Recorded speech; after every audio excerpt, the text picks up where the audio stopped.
Hello everyone, my name is Natani Spencer. I am a senior at LCSC and I'm majoring in business administration. Today I'm going to be talking about the benefits and drawbacks of telecommuting.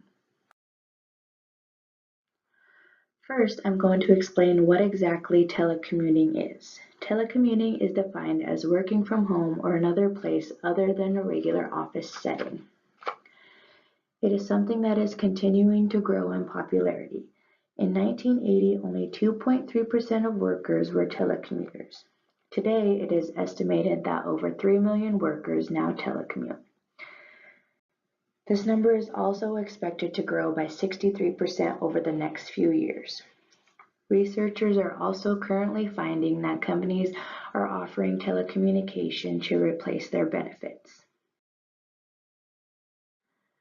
Next, I'm going to cover the benefits of telecommuting. The benefits include improving employee satisfaction, increasing productivity, it is cost-effective for both employers and employees, the ability for higher employee retainment, and the ability to balance work and life tasks. Improving employee satisfaction is probably the number one benefit. When employee satisfaction is high, employees are often more motivated to get the job done. Employee satisfaction also decreases the chance of work-related stress or illness, while also decreasing the absences even when stress and illnesses do occur. Studies show that a Chinese travel company found it was able to save on average $2,000 per employee who telecommuted. Telecommunication eliminates all the extra expenses that come with having an office space or providing that for your employees. Employees are also able to retain those employees. Oftentimes when an employee decides to move away, unfortunately they decide to leave their job behind as well. With the option of telecommuting, employees are able to keep valuable employees regardless of this circumstance.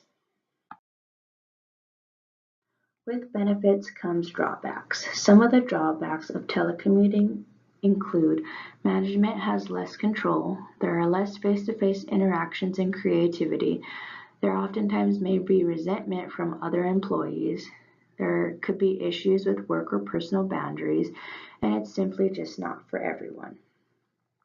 When companies allow telecommunication, it is hard for managers to determine if the job is actually getting done or how effective their employees are. Because most of the work is done outside of the office, face-to-face interactions is limited and could lessen the effectiveness of the company as a whole. There's also room for potential resentment from those who don't get the luxury of telecommuting, and this could also take a toll on the company. Another drawback includes not recognizing and respecting work and personal boundaries. Just because telecommunication works for some employees, it may not be ideal for others, and that is something that is very important that managers have to keep in mind when deciding whether or not to implement telecommuting in their company. Telecommunicating is a great opportunity, but there are also times where it may not be very ideal.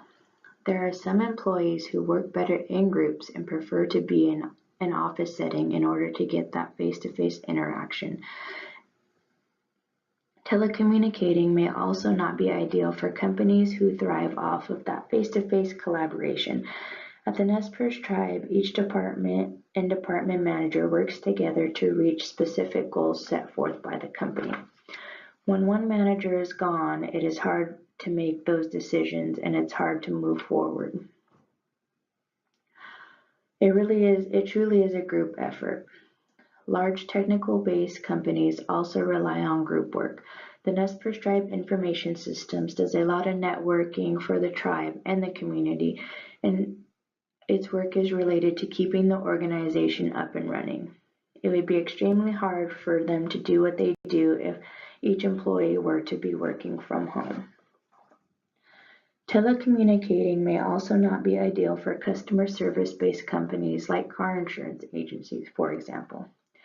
In our Production and Operations Management class, the LCSC Business Division Chair Luther Maddy explained how his wife had once gotten a flat tire coming home from work.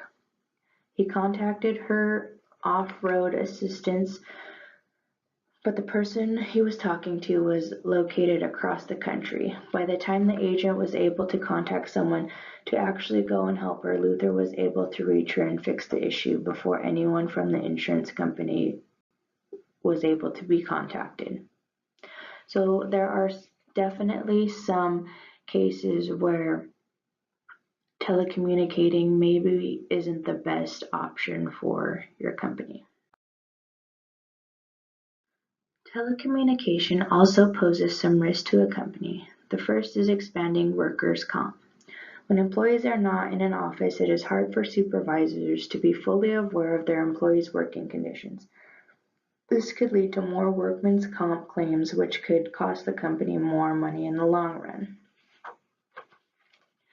The other is the network privacy and security loss. When employees are allowed to access work software through other Wi-Fi networks and software systems, this increases the risk for someone hacking their system.